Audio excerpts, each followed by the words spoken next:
not every day that the head of a cable news network appears on TV to give credence to the claim that his network lies by lying himself so transparently that common sense alone gives him away. Universe, Roger Ailes. Roger Ailes, Universe.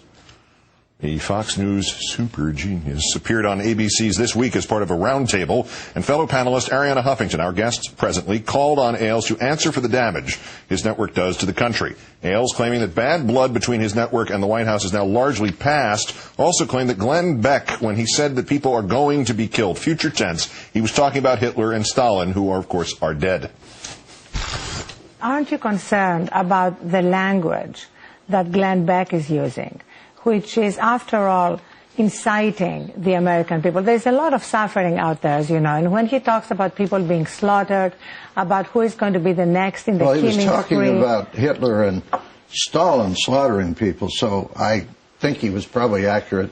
Also, I'm a little... about this administration. I think he speaks English. I don't know, but I mean, I don't misinterpret any of his words. He did say one unfortunate thing, which he apologized for, but that happens in live television. So I don't think it's, I think if we start going around as the word police in this business, it will be... Word police, of course, is what Fox calls what everyone else calls journalists, editors and producers who, yes, police even the words I am reading to you now to ensure, say, relative fairness and comparable accuracy. Today, Beck said, quote, if I used the word slaughtered, it wasn't in the context of Mao, Stalin, or Hitler. It was in the idea that the truth is being slaughtered by this administration, not saying that the administration is going to slaughter anyone. And when you see the effects of what they're doing to the economy, remember these words.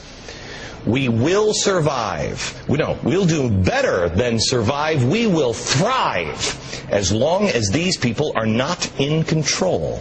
They are taking you to a place to be slaughtered. I guess that wasn't English. Ailes' disdain for word police, not only a slur against whomever at Fox still considers themselves journalists, but also explaining why he sees his goal not as journalism, but purely as ratings, as you'll see in a moment. Warning.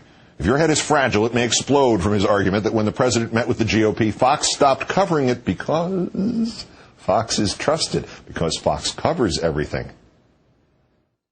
I'm not in politics. I'm in ratings. We're winning. Roger, you clearly are in ratings. But if you are in ratings, can you explain to me why Fox went away from the meeting the president was having in We're going to have with the Republicans? Why did you go away 20 minutes before the end? Because we're the most trusted name in news. Okay, on that note, I thought you people were the most trusted name in news. 2 liberal polls have now proven it. Okay, I gotta go. The reason is we cover Gotta go with the everything. wrong type.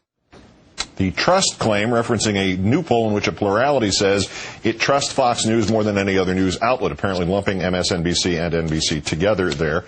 This is Sarah Palin, the newest star trusted by Fox viewers, is revealed to have spent more of the money contributed to her political action committee on buying copies of her own book than on boosting other candidates. ABC, assuming we can trust them, reporting she used more than $63,000 in donations to the PAC to buy the books, which were then given out in return for the donations, meaning she used the book to launder political donations into her own personal cash.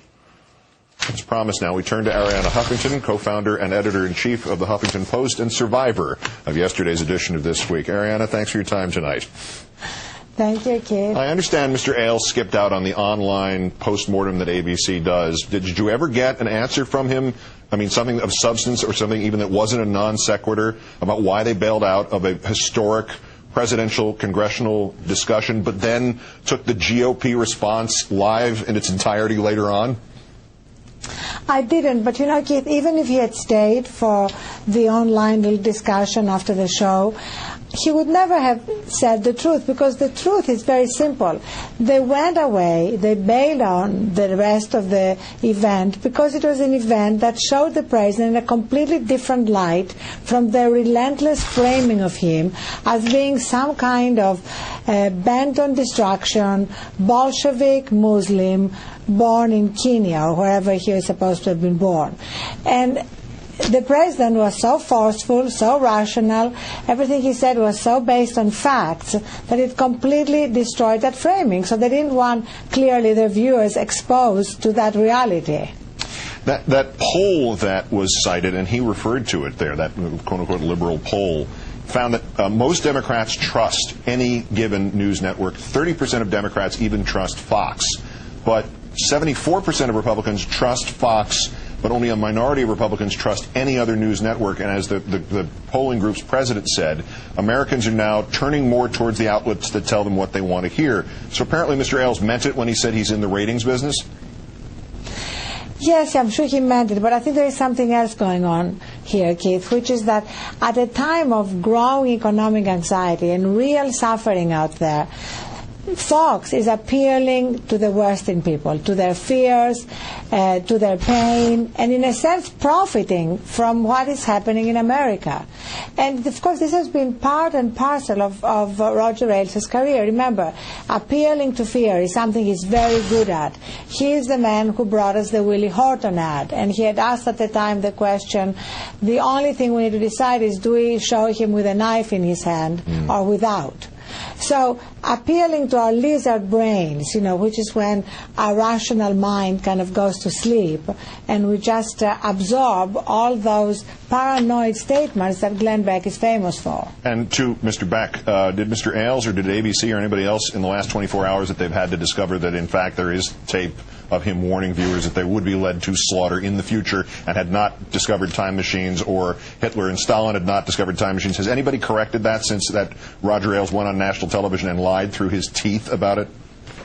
On the contrary, today Glenn Beck on his radio show insisted that he had never used the word slaughter.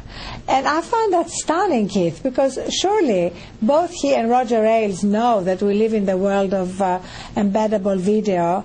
And in fact, within an hour of that show yesterday, we on the Huffington Post had the video of Glenn Beck saying what Roger Ailes said he had not said, that the slaughtering argument and the warning his viewers that they might be the next victim of the killing spree. And last point, am I too harsh on Sarah Palin? Is that in fact money laundering?